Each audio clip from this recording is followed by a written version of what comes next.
Pada tahun 2003, sebuah pesawat tempur ringan untuk pertama kalinya mengudara dari landasan pacu di Chengdu, Tiongkok, dan dunia penerbangan militer langsung terkejut.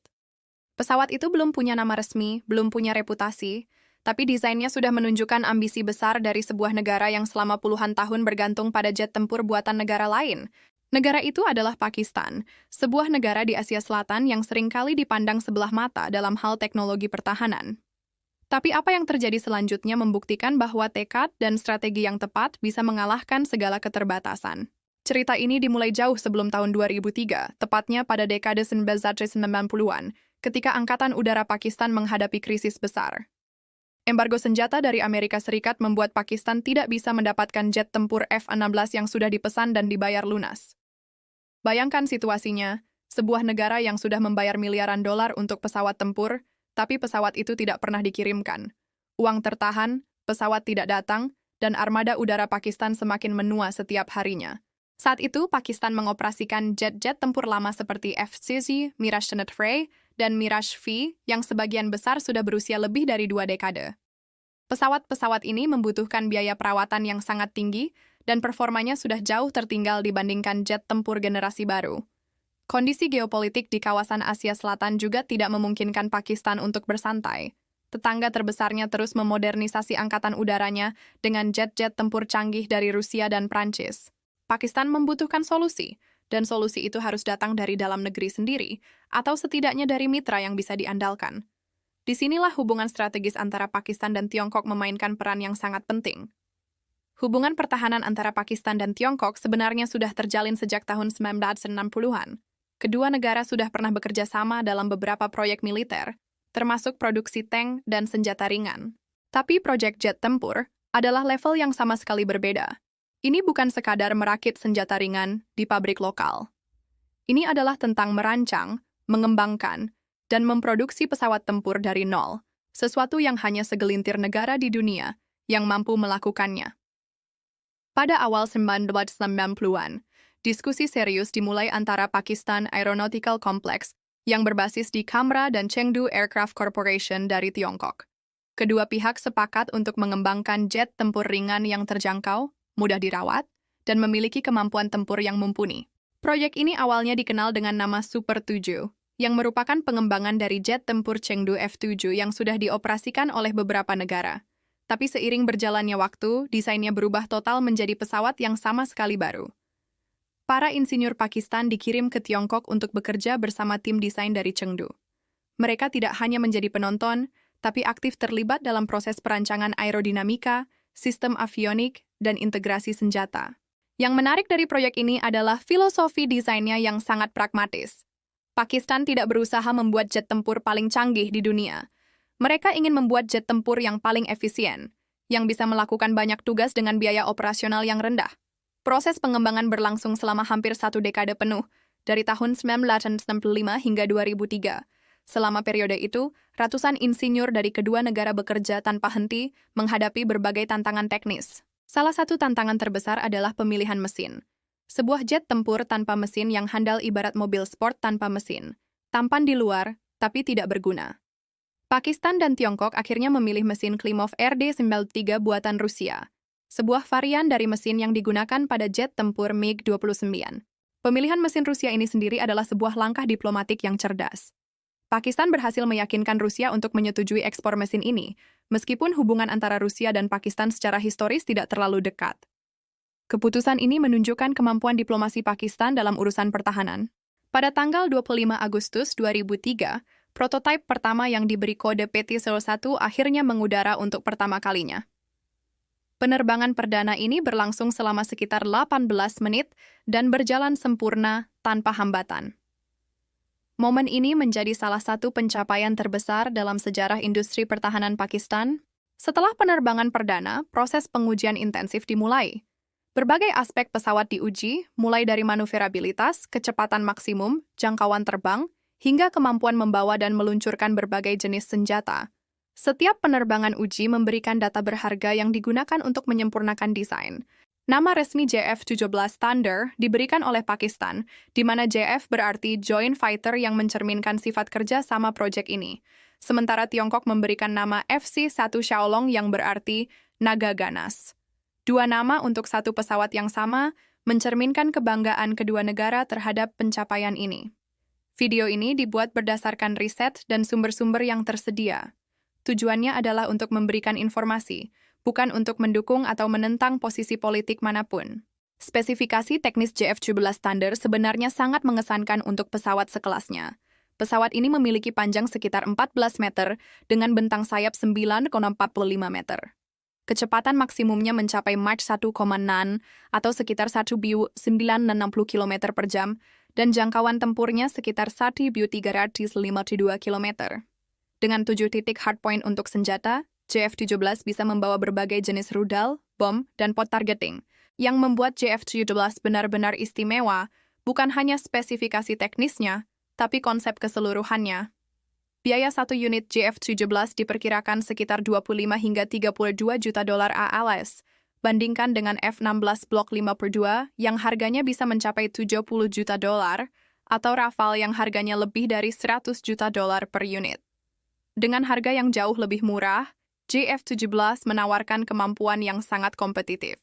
Pakistan tidak berhenti pada versi pertama saja. Pengembangan terus berlanjut dengan Blok 1, Blok 2, dan kemudian Blok 3 yang merupakan peningkatan signifikan. Setiap versi baru membawa peningkatan dalam sistem radar, avionik, kemampuan senjata, dan sistem peperangan elektronik. Pendekatan bertahap ini menunjukkan visi jangka panjang Pakistan dalam mengembangkan kemampuan industrinya. Blok 3 dari JF-17, yang mulai diproduksi sekitar tahun 2020, membawa perubahan yang sangat besar. Versi ini dilengkapi dengan radar AESA KLJ-7A yang merupakan teknologi radar paling modern saat ini. Selain itu, Blok 3 juga memiliki kokpit dengan layar sentuh, sistem helmet-mounted display, dan kemampuan untuk membawa rudal jarak jauh PL-15. Peningkatan ini membuat JF-17 Blok 3 setara, atau bahkan lebih unggul dari beberapa jet tempur generasi 4 lainnya. Pakistan Aeronautical Complex di Kamra menjadi pusat produksi JF-17 di Pakistan. Fasilitas ini telah ditingkatkan secara signifikan untuk mendukung lini produksi pesawat ini. Di sini, komponen-komponen yang datang dari berbagai pemasok dirakit menjadi pesawat tempur yang utuh. Seiring waktu, persentase komponen yang diproduksi lokal di Pakistan terus meningkat, yang merupakan bukti transfer teknologi yang berhasil. Salah satu aspek yang sering diabaikan adalah dampak ekonomi dari proyek JF-17 terhadap Pakistan. Ribuan tenaga kerja terampil dipekerjakan dalam proses produksi, dan ratusan insinyur mendapatkan pengalaman langsung dalam desain pesawat tempur. Ekosistem industri pertahanan yang tercipta dari proyek ini memiliki nilai yang jauh melampaui pesawat itu sendiri. Pengetahuan dan keterampilan yang diperoleh menjadi fondasi untuk proyek-proyek pertahanan masa depan Pakistan. JF-17 Thunder juga menarik perhatian banyak negara di seluruh dunia. Myanmar menjadi negara pertama yang mengekspor JF-17. Dan beberapa negara Afrika dan Asia lainnya juga menunjukkan minat serius. Nigeria dilaporkan telah memesan sejumlah unit JF-17 untuk memperkuat angkatan udaranya. Keberhasilan ekspor ini membuktikan bahwa JF-17 bukan hanya pesawat untuk kebutuhan domestik, tapi juga produk yang kompetitif di pasar internasional. Bagi negara-negara berkembang yang memiliki anggaran pertahanan terbatas, JF-17 menawarkan proposisi nilai yang sangat menarik. Mereka bisa mendapatkan jet tempur modern dengan kemampuan multirole tanpa harus mengeluarkan biaya selangit. Paket pelatihan dan dukungan teknis yang ditawarkan Pakistan juga sangat komprehensif. Ini menjadikan JF-17 sebagai alternatif nyata terhadap jet tempur buatan Barat yang harganya berkali lipat lebih mahal. Dalam konteks operasional, Angkatan Udara Pakistan telah mengintegrasikan JF-17 secara penuh ke dalam struktur tempurnya. Beberapa skuadron tempur sudah sepenuhnya dilengkapi dengan JF-17, menggantikan jet-jet tempur lama seperti Mirage dan F-7. Pesawat ini telah berpartisipasi dalam berbagai latihan militer dan operasi perbatasan. Pilot-pilot Pakistan yang menerbangkan JF-17 melaporkan kepuasan tinggi terhadap performa dan keandalan pesawat ini. Februari 2019 menjadi momen yang sangat penting bagi JF-17 Thunder. Ketika terjadi ketegangan di perbatasan, JF-17 dilaporkan ikut terlibat dalam operasi pertahanan udara Pakistan. Meskipun detail operasional masih dirahasiakan, kehadiran JF-17 dalam situasi nyata membuktikan bahwa pesawat ini bukan sekadar proyek prestisius. Ini adalah aset militer yang siap tempur dan bisa diandalkan dalam situasi kritis. Keberhasilan JF-17 juga menginspirasi Pakistan untuk bermimpi lebih besar. Project Azam, yang merupakan program pengembangan jet tempur generasi kelima Pakistan, dibangun di atas fondasi pengalaman dan keahlian yang diperoleh dari Project JF-17. Tanpa JF-17, mustahil bagi Pakistan untuk bahkan memimpikan jet tempur generasi kelima buatan sendiri. Perjalanan dari nol menuju kemampuan merancang jet tempur stealth adalah bukti kemajuan luar biasa yang telah dicapai. Dari sisi avionik, JF-17 menggunakan sistem yang cukup canggih untuk kelasnya. Sistem komunikasi data link memungkinkan JF-17 untuk beroperasi dalam jaringan tempur yang terintegrasi dengan aset militer lainnya. Sistem peringatan rudal dan countermeasure elektronik juga dipasang untuk meningkatkan kemampuan bertahan hidup pesawat. Semua sistem ini bekerja bersama melalui komputer misi yang mengolah data secara real-time untuk membantu pilot mengambil keputusan. Peran insinyur Pakistan dalam proyek ini tidak boleh dipandang remeh. Mereka bukan hanya perakit atau pekerja pabrik, tapi kontributor aktif dalam desain dan pengembangan. Banyak di antara mereka yang menyelesaikan pendidikan di universitas-universitas terkemuka di dalam dan luar negeri sebelum bergabung dengan proyek ini. Dedikasi dan keahlian mereka adalah salah satu faktor utama keberhasilan JF-17. Transfer teknologi dari Tiongkok ke Pakistan juga merupakan aspek yang sangat penting dari proyek ini. Pakistan secara bertahap meningkatkan kemampuan produksi lokalnya, dari yang awalnya hanya merakit komponen menjadi mampu memproduksi beberapa komponen secara mandiri. Proses ini membutuhkan investasi besar dalam pelatihan sumber daya manusia dan peningkatan fasilitas produksi. Hasilnya adalah industri pertahanan Pakistan yang semakin mandiri dan matang. JF-17 Thunder juga telah tampil di berbagai pameran dirgantara internasional, termasuk Paris Air Show, Dubai Air Show, dan Zhuhai Air Show. Di setiap pameran, pesawat ini selalu menarik perhatian besar dari delegasi militer berbagai negara. Demonstrasi terbang JF-17 selalu menjadi salah satu pertunjukan yang paling ditunggu.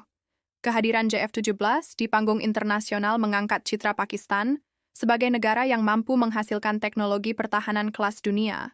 Jika kita melihat ke belakang, perjalanan JF-17 dari konsep di atas kertas hingga menjadi jet tempur operasional penuh adalah kisah yang sangat menginspirasi. Ini adalah tentang sebuah negara yang menolak untuk menerima keterbatasan sebagai takdir dan memilih untuk membangun masa depannya sendiri. Pakistan membuktikan bahwa dengan visi yang jelas, kerjasama yang tepat, dan tekad yang tidak pernah goyah, hal-hal yang tampak mustahil bisa menjadi kenyataan. JF-17 Thunder bukan hanya sebuah pesawat tempur, ia adalah simbol kemandirian, ketangguhan, dan ambisi sebuah bangsa yang tidak pernah berhenti bermimpi besar.